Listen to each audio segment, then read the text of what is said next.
এখন আপনার মনে প্রশ্ন আসতেই পারে, আপনি কেন অ্যামাজনে ব্যবসা করবেন? তাই একটি উদাহরণ দেখা যাক।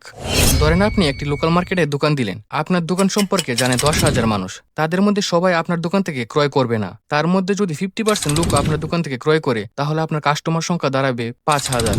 অন্যদিকে অ্যামাজনে রয়েছে 310 মিলিয়ন অ্যাক্টিভ ইউজার, যারা নিয়মিত অ্যামাজন থেকে প্রোডাক্ট পারচেস করে। আর সবচেয়ে মজার বিষয় হলো 2024 সালের রিপোর্ট অনুযায়ী অ্যামাজনে 2.72 বিলিয়ন ইউনিক কাস্টমার অ্যামাজনে প্রোডাক্ট পারচেস করার জন্য ভিজিট করে। আপনি চিন্তা করে দেখছেন, 2.72 বিলিয়ন মানে 272 কোটি কাস্টমার মান্থলি ভিজিট করতেছে।